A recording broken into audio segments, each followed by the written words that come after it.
Well, Motorola's valuable patents may be a significant part of Google's deal, but as my next guest points out, Google may also get a big boost from Motorola's home networking devices that could better position the company to bring Google TV into consumers' homes.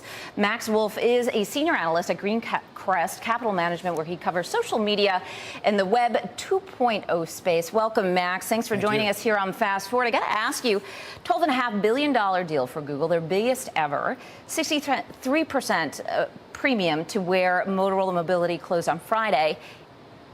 It's got to be more than the patents, right? And that's your point. What else does this get them aside from hardware? Sure. I think this deal positions us to have better information on a whole bunch of spaces. So one is people are still chasing growth, and growth is valuable, and Google doesn't want to be outbid again. Not for patents, not for growth, not for the next wave. So Google's been struggling a little bit in the big picture with not being seen as the next big thing. They don't want that problem again. They have pretty well endowed position for cash right now. They want to do it to make a splash. This makes a splash. It allows them to enter the Apple space, and having a soup to nuts control of the handset and the operating system pushes back against their shortfall on the patents, which we saw as against their unsuccessful Nortel bill, and announce that they're going to be pushing into the future with tablets and with multi-device platform access to consumers, because we kind of all know that the future of the web is a multi-device access from an individual, and this gives them search advertising on your cell phone, on your smartphone, on your tablet, and through your television, where the Motorola set-top box is all over the country already,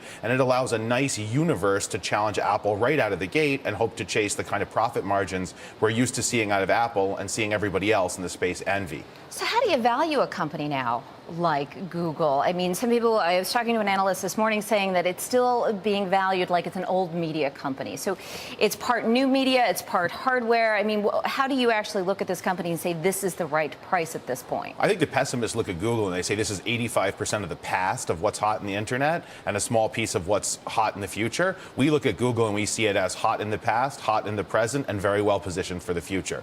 So you're really looking at growth here, as well as the very strong earnings and its position that's defended in the space. We do know the space is radically changing. We know that some of the biggest, most exciting companies are in the private space, and we know patents are important. And what Google is doing is positioning itself for any of the three paths that we may see this market and this space take over the next 6, 12, 24 months. And we think that that makes sense. Not that they got the deal of the century here and they put out a lot of money and they put out a lot of cash, but they have the cash and they can't afford to lose again.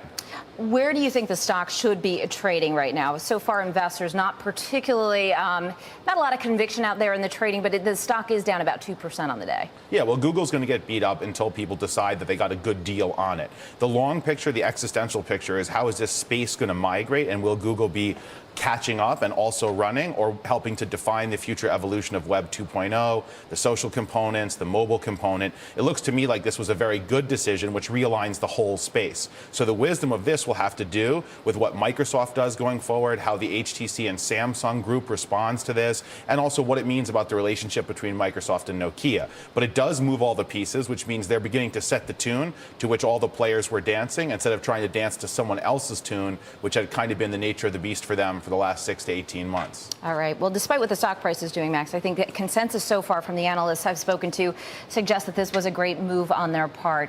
Thanks so much, though, for joining us and spending some time with us here on Fast Forward. That was Max Wolff of GreenCrest Capital with his perspective on this Google deal news.